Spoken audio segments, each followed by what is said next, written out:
श्री स्वामी समर्थ। आज कार्तिक अमावस्या। कार्तिक अमावस्या प्रारंभ 19 नोव्हेंबर 2025ला सकाळी 9:17 अमावस्या प्रारंभ झालेला आहे। पण ही अमावस्या 2 दिवसाची आल्या कारणाने 20 नोव्हेंबरला सुद्धा ही अमावस्या दुपारी 12:44 पर्यंत असणार आहे। म्हणजे हा जो उपाय आहे तर हा उपाय आपल्याला 2 दिवस सुद्धा करता येईल। कार्तिक महिना हा संपूर्ण पवित्र आणि दान, दीपदान, अनेक दानासाठी महत्त्वाचा मानला जातो।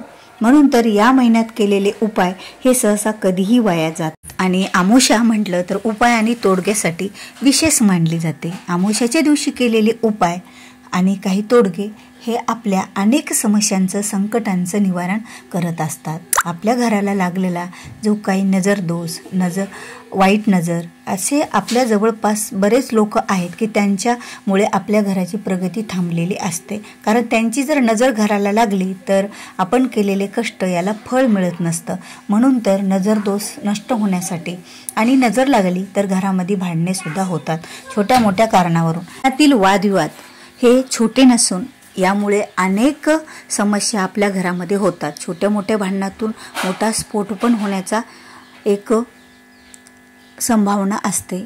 ज्या वेळेला घरात भांडणे होतात त्यावेळेला घरातील वातावरण हे निगेटिव्ह होतं आणि निगेटिव्ह आणि घरामध्ये अशांतता असल्यामुळे घरामध्ये कुठल्याच कामाला बरकत येत नाही, घरामध्ये मन लागत नाही आणि यामुळे वाईट जी ऊर्जा आहे ती घरामध्ये पसरली जाते आणि नकारात्मक ऊर्जा ही घरात ठाणं करून बसते आणि नकारात्मक ऊर्जा असेल तर माता लक्ष्मी घरामध्ये येत नाहीत आणि त्यामुळे घराची, मुलाची, पतीची ही प्रगती होत नसते। काही उपाय आहेत जे कार्तिक अमावस्येच्या दिवशी केल्याच्या नंतर हा जो दिवस आहे तो खूप मोठा दिवस मानला जातो। कारण कार्तिक अमावस्या पूर्ण आणि 2 दिवसाची आल्या कारणाने या दिवसाला अधिकच प्राप्त झाले।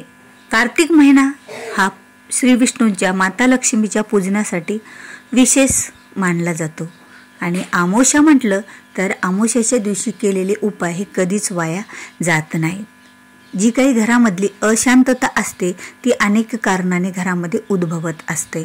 त्या कारणाला पितृदोष सुद्धा कारणीभूत असतो। यामुळे आपले जे पितृ आहेत ते पृथ्वी तलावर या दिवशी येतात।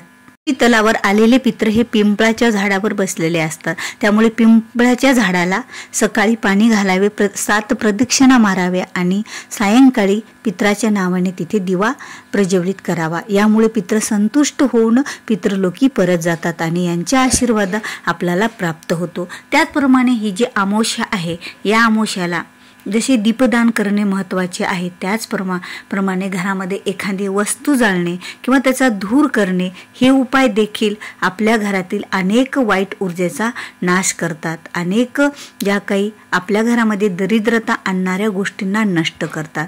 तर आपल्या घराची, मुलाची, पतीची खूप प्रगती व्हावीशी ज्या महिलांना किंवा कुणालाही वाटत असेल तर त्यांनी हा एक उपाय करावा। उपाय कसा करावा आणि कुणी करावा याबद्दलची संपूर्ण माहिती तुम्हाला या व्हिडिओच्या माध्यमातून मिळणार आहे।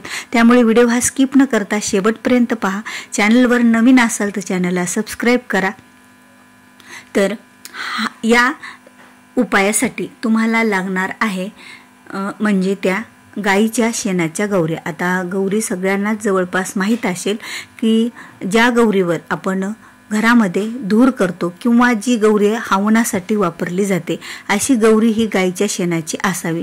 जर तुमच्याकडे गौरी उपलब्ध नसेल तर वेळेवर आपण काय करणार तर आपण एखादा वह्याचं जाड कव्हर किंवा खोके जे काही असतात त्यांचं सुद्धा कव्हर घेतले तरीही चालेल। कुठलेही जाड कव्हर असतील पुस्तकाचं किंवा कुठल्याही जे टाकाऊ गोष्टी आहेत त्यांना जरी घरामध्ये जाळून आपण धूर केला म्हणजे ज्या पेपर पासून बनलेल्या वस्तू तरीही चालेल।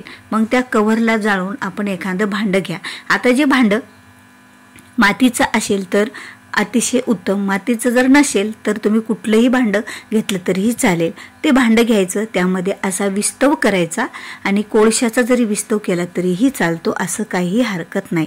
तो विस्तव करायचा आणि देवघरासमोर बसायचं। देवघरासमोर बसून आपण एक पाट किंवा चौरंग घ्यावा, त्यावर हे भांडं ठेवावं आणि त्यानंतर एक आपल्याला बसण्यासाठी चटई किंवा आपलं एखादं आसनं टाकावं जे पूजेसाठी वापरतो ते. स्वतःला हळदी कुंकू लावून घ्यावं. त्यानंतर घरामध्ये दिवा अगरबत्ती सुरू करावी आणि या वस्तूचा धूर आपल्याला करायचा आहे त्या विस्तवावर. ती वस्तू म्हणजे राळ. जी राळ असते बघा, जो ऊद, त्याला ऊदही असं म्हटलं जातं, जी नवरात्रीमध्ये देवीच्या कुठेही नवरात्र ज्या वेळेला आपल्या घरामध्ये घटस्थापना होते त्यावेळेला ती राळ बाळली जाते. जणांना ही राळ काय आहे, हा ऊद काय आहे हेही माहीत नसेल तर तुम्ही एखाद्या धार्मिक स्टॉलवर जा आणि तिथे त्यांना राळ आणि उदाविषयी विचारा आणि त्यांच्याकडून ती राळ आणि ऊद घेऊन येऊन आपल्या घरामध्ये बाळा, म्हणजे त्या विस्तवावर टाका. तर ती टाकताना आपण अगोदर तिथे धूर होऊ द्यायचा थोडासा आणि ते भांडं घेऊन, आता ते भांडं आपल्याला पोळेल किंवा त्याचा ते गरम होईल, त्यामुळे त्याच्या खाली एखादा असं भांडं धरा जे आपल्याला पोळणार नाही किंवा त्याचा चटका बसणार नाही. ते घेऊन आपल्या सगळ्या घरामध्ये आपल्याला फिरायचं आहे, त्याचा धूर द्यायचा आहे. यामुळे जी काना कोपऱ्यात किंवा एखाद्या ज्या वाईट गोष्टी आपण जेव्हा किंवा बघा बाहेर जातो त्यावेळेला आपल्यासोबत बऱ्याच नकारात्मक ऊर्जा घेऊन येतो आणि सगळ्या रूममध्ये आपण फिरतो, त्यामुळे सगळ्या रूममध्ये ती नकारात्मक ऊर्जा ही बसलेली असते. त्यामुळे सगळ्या रूममध्ये, आपल्या हॉलमध्ये, किचनमध्ये, बेडरूममध्ये फक्त वॉशरूम सोडून आणि आपल्या घराच्या बाहेर हा धूर न्यायचा नाही आहे. तर सगळीकडे हा धूर असा हाताने आपल्या घरामध्ये द्यायचा आणि नंतर ते धुराचं भांडं, जे राळ बाळलेली, राळ जाळलेली भांडं हे आपल्या देवघरासमोर देवघरामध्ये आणून ठेवायचं. आणि त्यानंतर एक वेळा कालभैरव अष्टकम आपल्याला किंवा 11 वेळा हे वाचन करायचं. कारण कालभैरव ही जी काही सेवा आहे हे काही 5 मिनिटाचं वाचन आहे, यामुळे सुद्धा आपल्या घरातील नकारात्मक ऊर्जा ही बाहेर जात असते. तर आज कार्तिक अमावस्या आहे आणि उद्यासुद्धा म्हणजे गुरुवारी सुद्धा कार्तिक अमावस्याच आहे, म्हणजे दोन्ही दिवस आपण हा उपाय करू शकतो.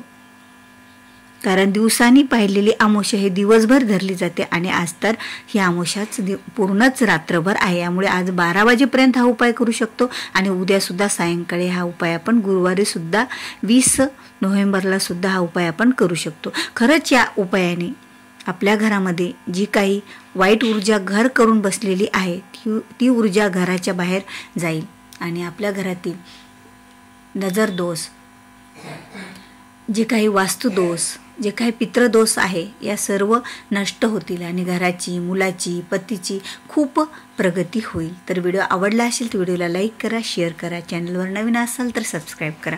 भेटूया पुन्हा अशाच एका नवीन माहितीपूर्ण व्हिडिओसोबत. तोपर्यंत श्री स्वामी समर्थ. जय जय स्वामी समर्थ.